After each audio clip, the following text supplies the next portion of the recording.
Capítulo 3. Asaltos. Alarma.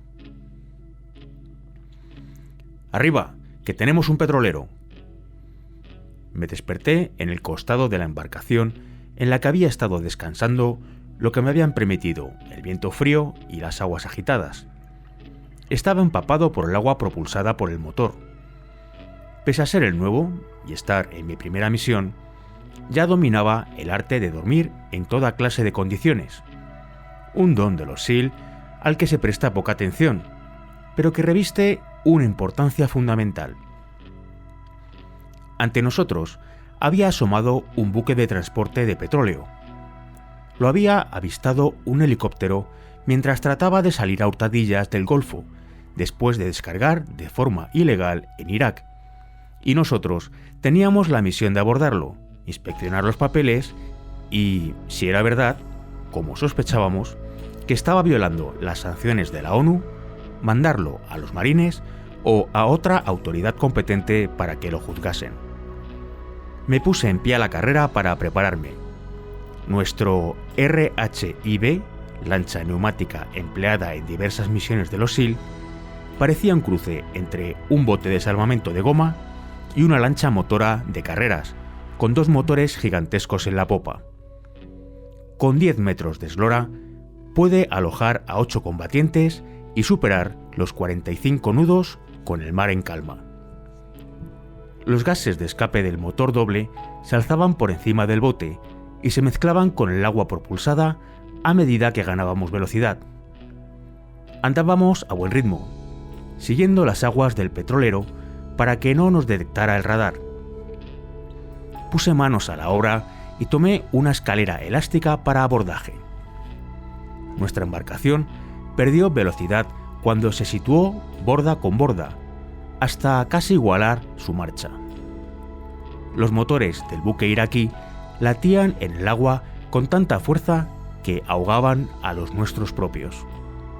Seguimos navegando a su costado, y yo levanté la escalera de abordaje, tratando de enganchar el garfio de la escalera a la barandilla.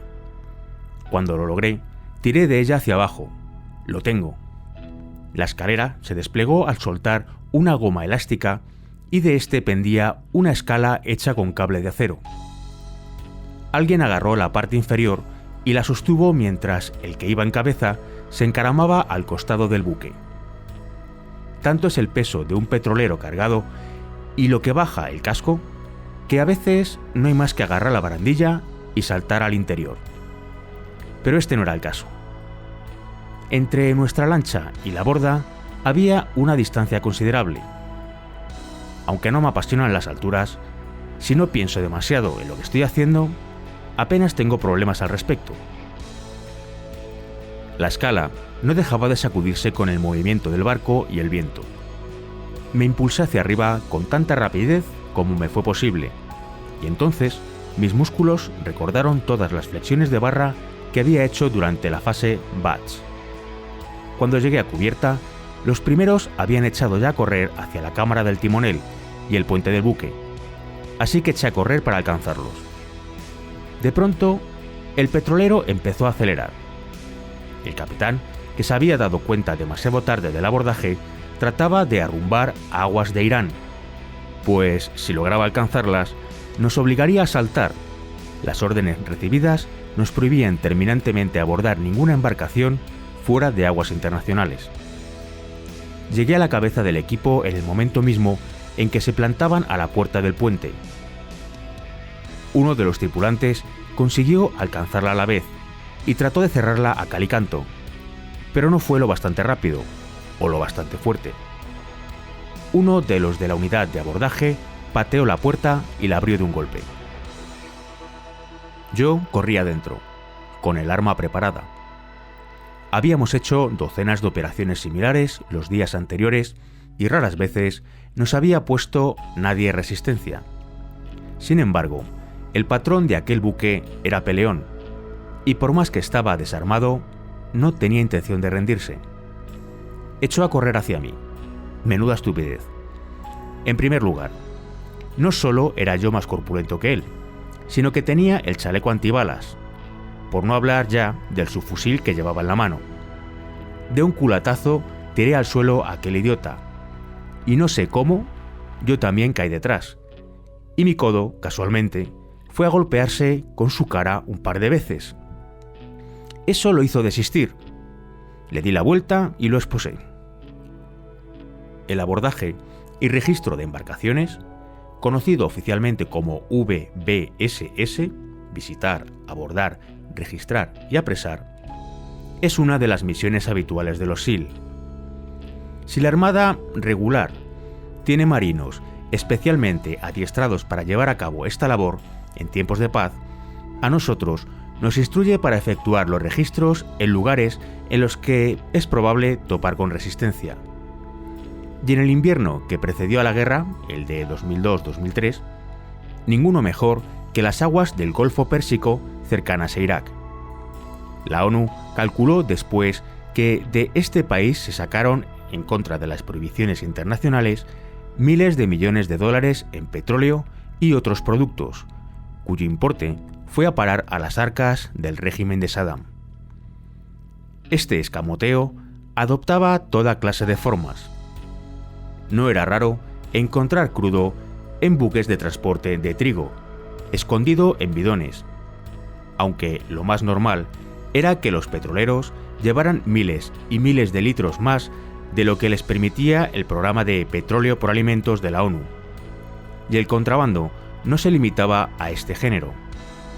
Una de las mayores remesas de contrabando con que topamos aquel invierno era de dátiles.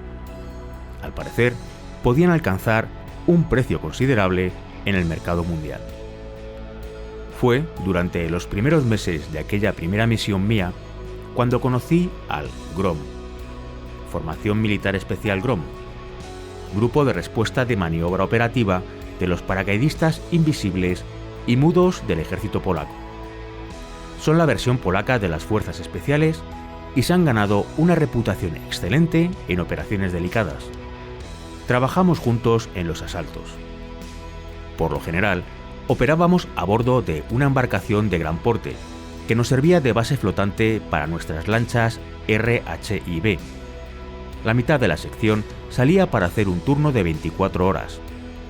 Nos dirigíamos al punto señalado y pasábamos la noche a la espera, dejándonos llevar por las corrientes.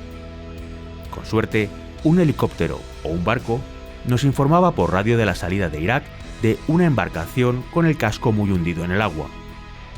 Teníamos que abordar e inspeccionar todas las que llevasen cargamento de cualquier clase, así que nos dirigíamos a ellas y las asaltábamos. Alguna que otra vez usamos un MK-5, embarcación de operaciones especiales que hay quien compara con la lancha torpedera de tiempos de la Segunda Guerra Mundial. Parece una lancha motora blindada y tiene la función de llevar a los SEAL lo antes posible allí donde esté el peligro. Está hecho de aluminio y puede ir echando leches. Dicen que llega a alcanzar los 65 nudos. Pero lo que más nos gustaba de ellos era la cubierta plana que tenían por debajo de la superestructura. Normalmente estaba ocupada por 2 Zodiac, pero como estas no hacían falta, era frecuente que subiese a bordo toda la compañía procedente de las RHIB y aprovechara el espacio para tumbarse y echar una cabezadita hasta que se avistara un barco. Eso era muchísimo mejor que dormir sentado o enroscado en la amurada.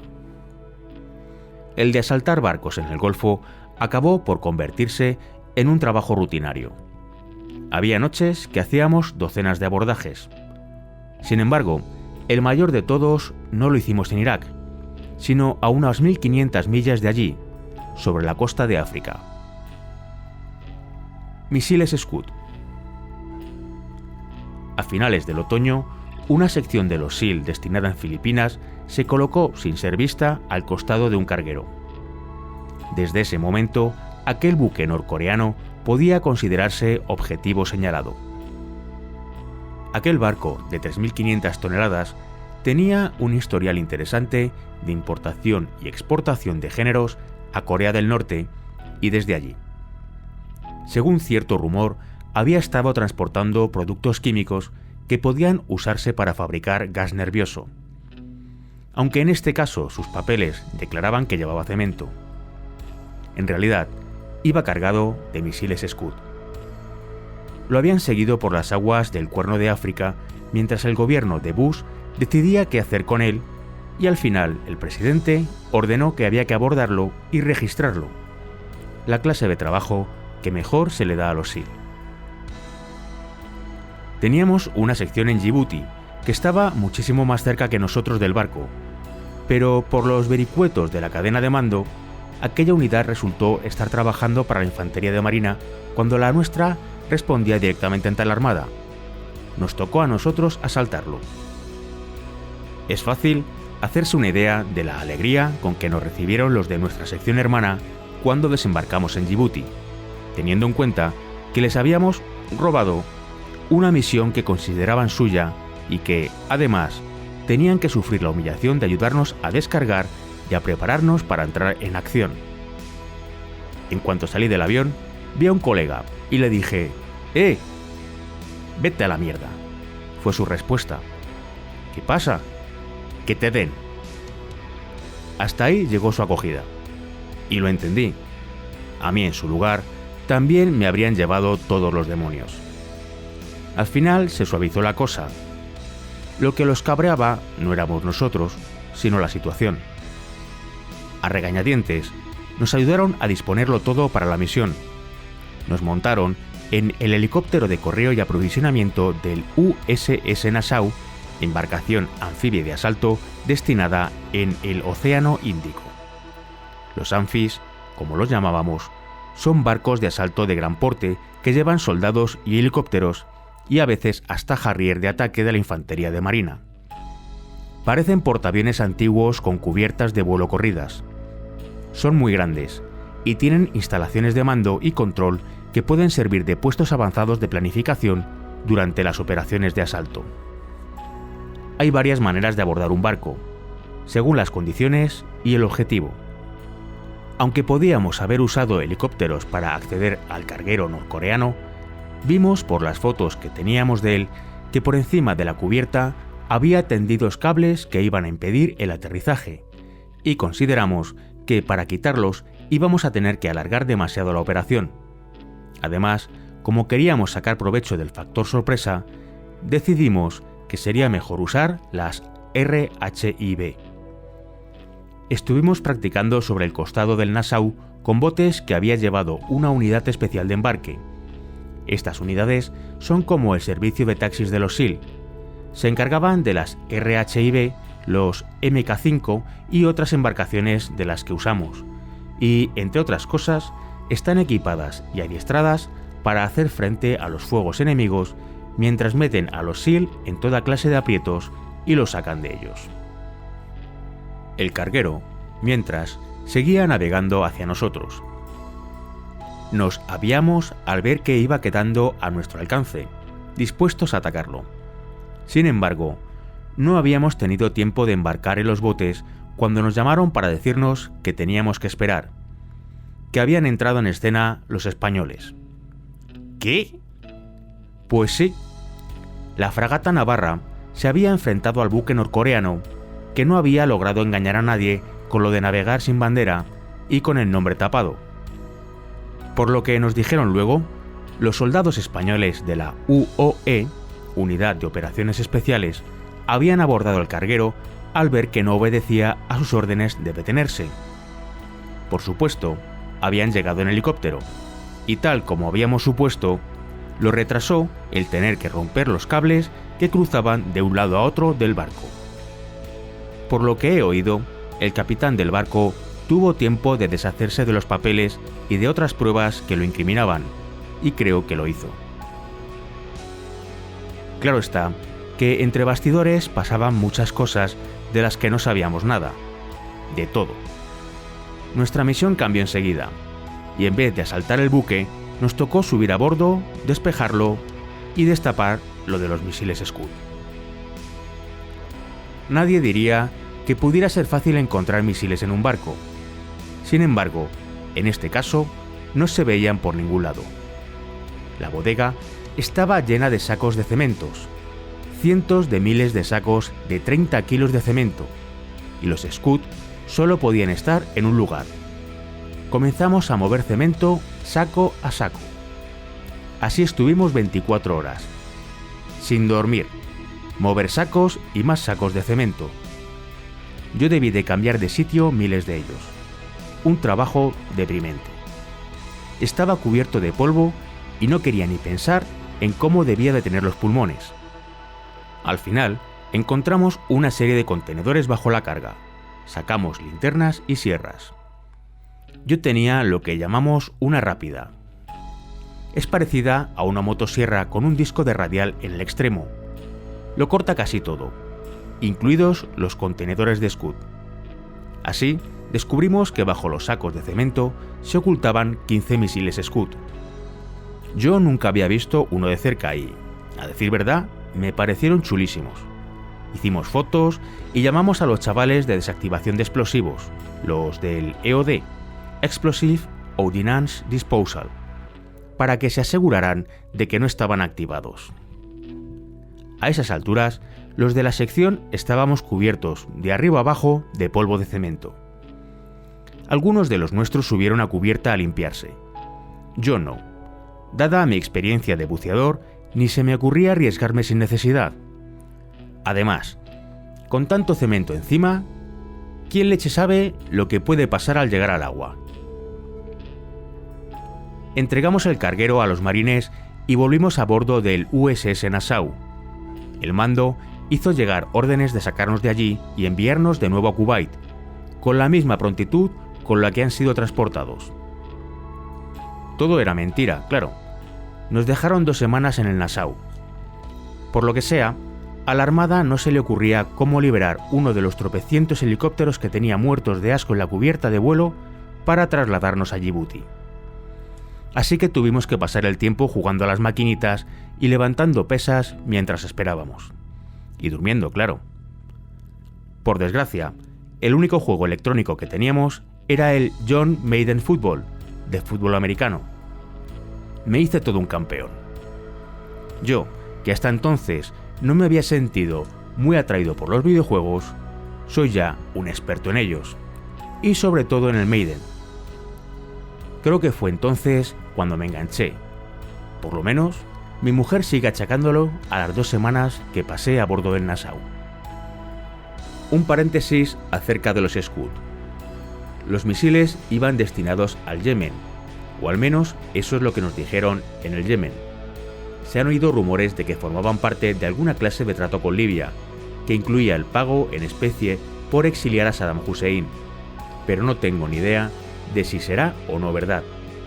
En cualquier caso, los Scud acabaron en el Yemen, Saddam se quedó en Irak y nosotros volvimos a Kuwait a prepararnos para la guerra. Navidad. Aquel mes de diciembre fue el primero que viví lejos de los míos, y me resultó un poco deprimente.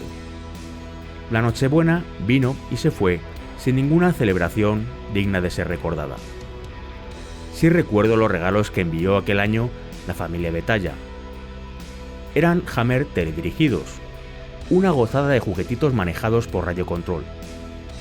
Algunos de los iraquíes que servían en la base daban la impresión de no haber visto nunca nada parecido. Si les mandabas uno, se apartaban de un salto gritando. No sé si pensaban que sería un misil guiado o algo así. El caso es que me partía al oírlos chillar y correr en dirección opuesta. Aquellas distracciones tontas no tenían precio en Irak. De quienes trabajaban para nosotros, había muchos a los que no habían escogido precisamente entre lo mejorcito, y, además, no todos les tenían demasiado aprecio a los norteamericanos. Una vez pillaron a uno haciéndose una paja encima de nuestra comida. Lo echaron de la base enseguida con escolta, porque nuestros mandos sabían que lo más seguro es que alguien tratara de matarlo cuando se supiera lo que había hecho. En Kuwait estuvimos alojados en 2 campamentos diferentes, el de Ali al-Salem y el de Doha, y las instalaciones de que disponíamos en los 2 dejaban mucho que desear. La de Doha era una base militar estadounidense de grandes dimensiones y tuvo una función importante en la Primera Guerra del Golfo y en la que estaba a punto de ser la segunda. Nos dieron un almacén y gracias a unos cuantos CBs, zapadores de combate de la Armada, dormitorios delimitados con estructuras de madera. En el futuro contamos con los del Batallón de Construcción, CB o CBs, para trabajos similares. Ali al-Salem era aún más primitivo, al menos en lo que respecta a nuestro alojamiento. Teníamos una tienda modular, unas cuantas estanterías y poco más. Supongo que las autoridades dieron por sentado que los SEAL no necesitábamos gran cosa. Estaba en Kuwait cuando vi mi primera tormenta de arena en el desierto. El día se hizo noche de repente. Por todas partes se arremolinaba la arena y a lo lejos veías una nube gigantesca de color marrón anaranjado que avanzaba hacia ti. Entonces, de pronto, se pone todo negro y tienes la impresión de estar en el centro de un pozo minero que no deja de dar vueltas, o en el programa de aclarado de una lavadora extraña que usa arena en vez de agua. Recuerdo que estaba en un hangar y que el aire se había llenado de una cantidad increíble de arena aunque las puertas estaban cerradas. Era un polvo fino que daba la impresión de no ir a salir nunca si se te metía en los ojos. Nos dimos cuenta enseguida de que había que usar gafas cerradas para protegerse, porque las de sol no servían. Sesentero. Al ser nuevo, me tocaba ejercer de sesentero. Quiero decir, como sabrán muchos, que estaba equipado con una ametralladora M60 de uso general, un arma alimentada mediante cinta de munición que lleva varias décadas sirviendo en el ejército estadounidense en una u otra versión. Se desarrolló en la década de 1950. Dispara balas de 7,62 mm y tiene un diseño tan flexible que puede usarse como base tanto para una ametralladora coaxial en vehículos blindados y helicópteros como de arma portátil de soldado de pelotón. En la guerra de Vietnam fue una de las herramientas esenciales de los machacas, que la apodaron la cerda, y se quejaban a menudo de la temperatura del cañón, que había que cambiar con guantes de amianto después de unos cuantos cientos de disparos, lo que no resulta precisamente adecuado en pleno combate. La Armada ha introducido mejoras sustanciales en la M60 con los años, y la verdad es que sigue siendo un arma potente. El último modelo, de hecho, está tan avanzado que recibe un nombre diferente. En la Marina se llama MK-43 Modelo 0. Hay quien defiende que tendría que considerarse un arma totalmente distinta, y yo no voy a entrar en ese debate. Es relativamente ligera, ronda los 10 kilos, y tiene el cañón corto en comparación con otras. Además, está provista de un riel que permite acoplar miras telescópicas y otros accesorios. También siguen usándose la serie M240, la M249 y la MK46, variante de la M249. Por regla general, las ametralladoras que usaban los tiradores de mi sección recibían el nombre de 60s, aunque fueran en realidad otra cosa, como la MK48. Esta última tuvo cada vez más uso cuando estuve en Irak, pero a no ser que sea significativo por alguna razón, yo hablo de 60s, y que se encarguen otros de descifrar la letra pequeña. También subsiste el viejo apodo de cerda, que hace que muchos de los sesenteros reciban también el mal nombre de cerdas, o cualquier otra variante creativa. En nuestra sección se quedó con el remoquete mi amigo Bob.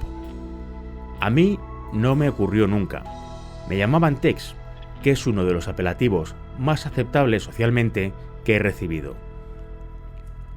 Cuando la guerra se fue haciendo inevitable, empezamos a patrullar la frontera de Kuwait para asegurarnos de que no la cruzaban los iraquíes en un ataque preventivo.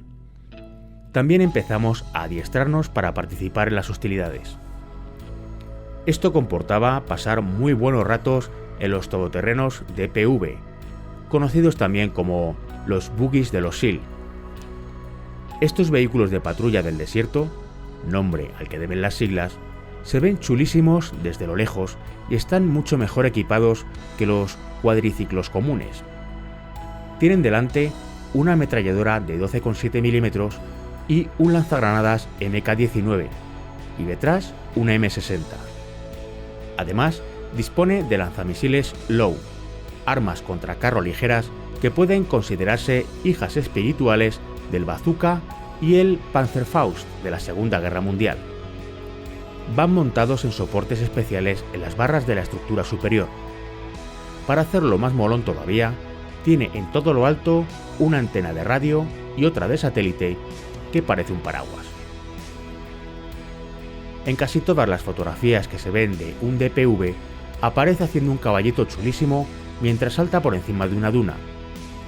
La imagen que ofrece es la repera, pero por desgracia no es más que eso, una imagen y no la realidad.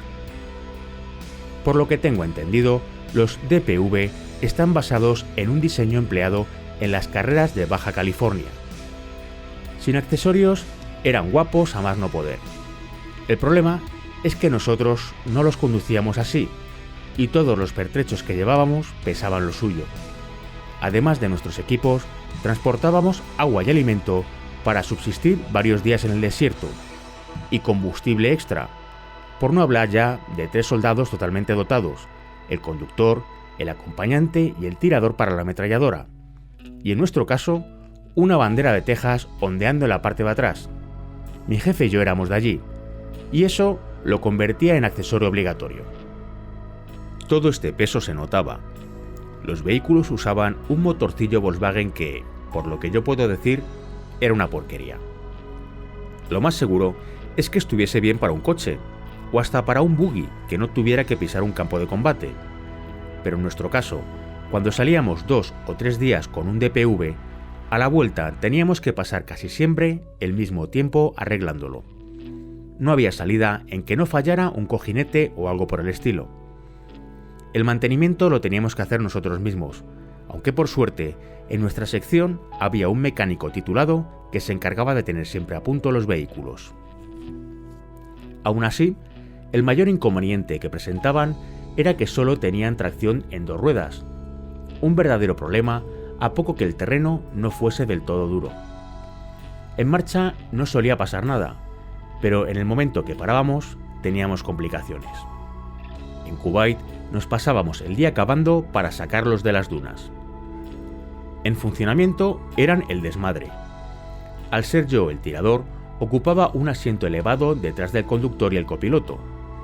Llevaba gafas cerradas, un casco parecido al de los pilotos de helicóptero y un cinturón de seguridad con 5 puntos de anclaje, y tenía que sujetarme mientras recorríamos el desierto a más de 100 por hora. Disparaba unas cuantas ráfagas con la ametralladora del 1270, luego tiraba de la palanca que tenía en el lateral del asiento y giraba hacia la parte de atrás para agarrar la M60 y descargaba algunas más. Si hacíamos como que nos estaban atacando por el lado durante la marcha, podía disparar en esa dirección con el fusil M4 que llevaba. Hacer fuego con la ametralladora pesada sí que era divertido. Apuntar con la muy hija de perra mientras botábamos por el desierto ya era otra cosa. Puedes moverla hacia arriba o hacia abajo para intentar que no sea parte del objetivo, pero olvídate de la precisión. Lo más que vas a lograr va a ser disparar lo suficiente para poder salir de allí. Además de nuestros DPV de 3 plazas, teníamos los de 6. Eran, eso sí, la versión sin extras de aquellos. 3 filas de 2 asientos y una ametralladora pelada en la parte de delante. Los usábamos como vehículo de mando y control. Era muy aburrido, como viajar en el monovolumen de mamá cuando papá se ha llevado el deportivo. Estuvimos varias semanas adiestrándonos. Hicimos muchos ejercicios de orientación, construimos puestos de observación y vigilancia a lo largo de la frontera. Excavábamos, cubríamos los vehículos con mallas de camuflaje y tratábamos de hacerlos desaparecer en la arena. Cosa nada fácil de conseguir con un DPV, que siempre parecía un DPV intentando pasar inadvertido en medio del desierto. También aprendimos a bajar con ellos de los helicópteros y a poner en tierra el eje trasero cuando tocaban el suelo con el delantero. Un verdadero rodeo sobre ruedas. Cuando llegaba a su fin el mes de enero, empezamos a preocuparnos, no porque fuera a estallar la guerra, sino porque pudiese empezar sin nosotros. En aquella época, lo normal era que las misiones de los SEAL duraran 6 meses. Nosotros habíamos llegado en septiembre y quedaban semanas para el siguiente reemplazo. Yo quería combatir. Quería hacer aquello para lo que me habían adiestrado. El contribuyente estadounidense había invertido una cantidad considerable de dólares en mi formación como SEAL. Quería defender a mi país, cumplir con mi deber y hacer mi trabajo. Por encima de todo, quería vivir la emoción del campo de batalla, aunque Taya veía las cosas de un modo diferente. Taya. Yo veía aterrada que se acercaba la guerra. Aunque todavía no se había declarado oficialmente, sabía que estaban participando en operaciones peligrosas. Siempre que actúan los SEAL, existe un peligro u otro. Chris trataba de quitar importancia a la situación para que no me preocupara, pero yo era muy consciente de lo que ocurría, y no me resultaba difícil leer entre líneas. Mi inquietud daba la cara de formas diferentes. Estaba nerviosa, y me imaginaba lo que no era. No podía dormir si no tenía todas las luces encendidas, y todas las noches tenía que leer hasta que se me cerraban los ojos. Hacía cuanto podía para evitar estar sola o tener demasiado tiempo para pensar. Chris me habló 2 veces de accidentes de helicóptero que había vivido. Ninguno había tenido la menor importancia, pero le preocupaba que me enterase por otro lado y me asustara.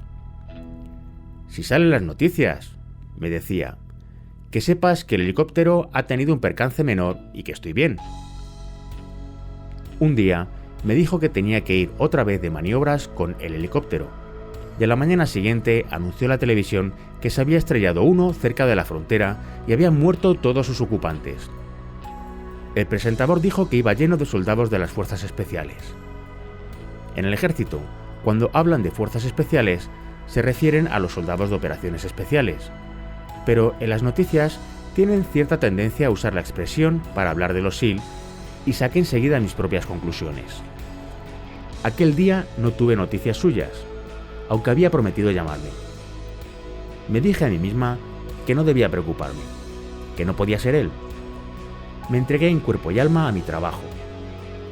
Aquella noche, al no saber tan poco de él, empecé a ponerme más nerviosa, hasta que al final me subía por las paredes. No podía dormir, aunque estaba reventada por el trabajo y por reprimir las lágrimas que no dejaban de amenazar como andar con viento fresco la calma que trataba de fingir. Alrededor de la 1 había empezado ya a desmoronarme y, cuando sonó el teléfono, corrí a responder de un salto. «¡Hola, nena!», me dijo él más feliz que nunca. Yo me puse a chillar, y cuando él quiso saber qué me ocurría, ni siquiera fui capaz de pronunciar palabra para expresarme. El miedo y el alivio se me convirtieron en sollozos ininteligibles. Después de aquello, me prometí no volver a ver las noticias.